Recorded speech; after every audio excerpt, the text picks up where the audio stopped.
In my last video I showed you how to catch with maggots, and now we're going to make a little change and hopefully target a few better fish. Being selective is all about the choice of bait that you use, and also stepping up a little bit in terms of tackle. So instead of using the Camazam B911 I used earlier with maggots, I'm now stepping up to a Drennan Carp Bandit size 16 to 4 pound line. Again, these are supplied in packets, pre-tied, and all you have to do is take them out the clear plastic sleeve that they're supplied in, unravel them and attach them to your rig. The main difference between this hook and the one I used before is the hair rig band that hangs below the hook. And all we do is take one of the 6mm pellets we bought from the fishery tackle shop, grip the band between the nail and the pellet, and then slide the band around the barrel of the pellet.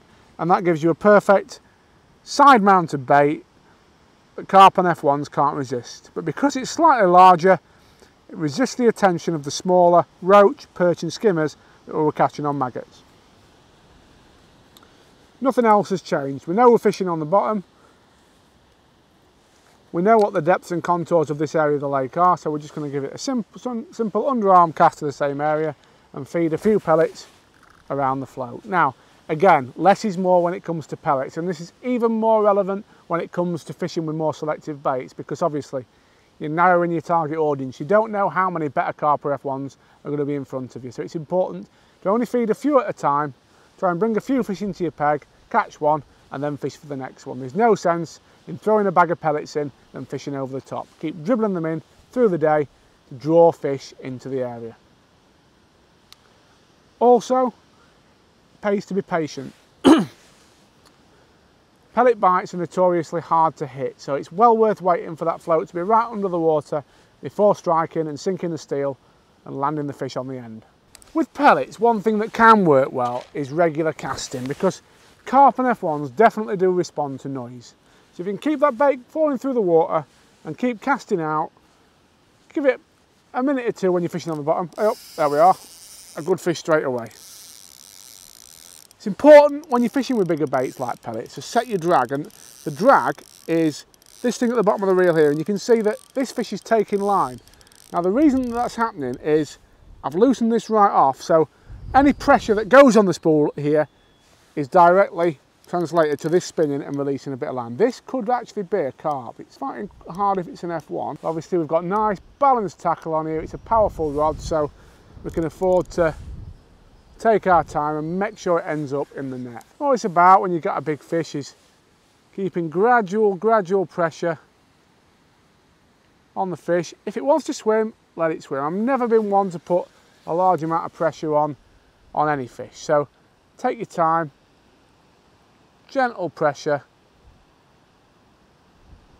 and get it coming towards you.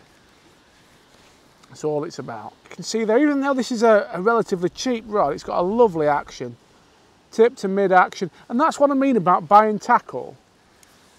It's not too brutish. A pellet waggler rod is a great specialised piece of kit, but really you only want to be using one if you're only targeting bigger fish. On this today we've had all that lovely sport with the smaller fish on maggots, and now we've changed to pellets and we've caught a bigger carp.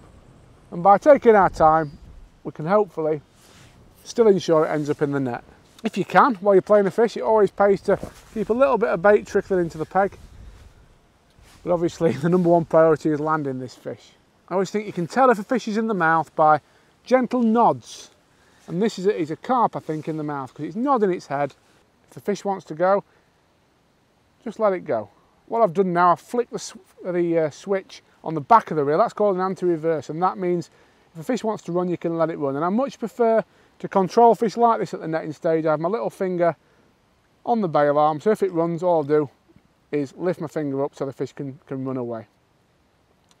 Just gives you that bit more direct control. Some good anglers still like to play fish on a drag even at this stage, but for me, I'd much rather have that personal touch. I'm just going to apply a little bit of side strain now. It's coming to the top, it's nearly ready to be netted, and get it over this way. You can see it's a nice stamped mirror carp, that is.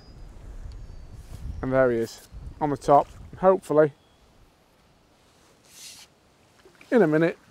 Oh, just missed him with a net there. You see, we haven't rushed that fish at all. It's just been a case of taking our time, And here he comes, he's almost ready. Almost ready to be netted. Take a little bit of line in there. Important not to have too much line out when you come to net the fish, as you want to be able to control it. Here he comes. Never stab at a fish with a landing net. It's always a temptation to try and net it first run through, but like you see there, if it's ready, it'll go in the net. If not, don't try and chase it. All you'll do is end up spooking it, it'll swim away, and then there's more chance it could go on a mad run and break you. So just take your time, that's the key when playing quality fish on light balance gear like this. He's ready, I think. There you are, look, what a beautiful fish. Nice mirror carp, maybe 5 or 6 pound. No match for balanced light tackle like this.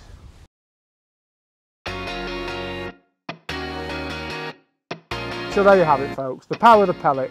It doesn't catch as many fish as maggots, but when you do get a bite, it's normally a bigger fish. The key is keep regular bait falling through the water and keep casting so your bait is imitating the fall of your lease feed.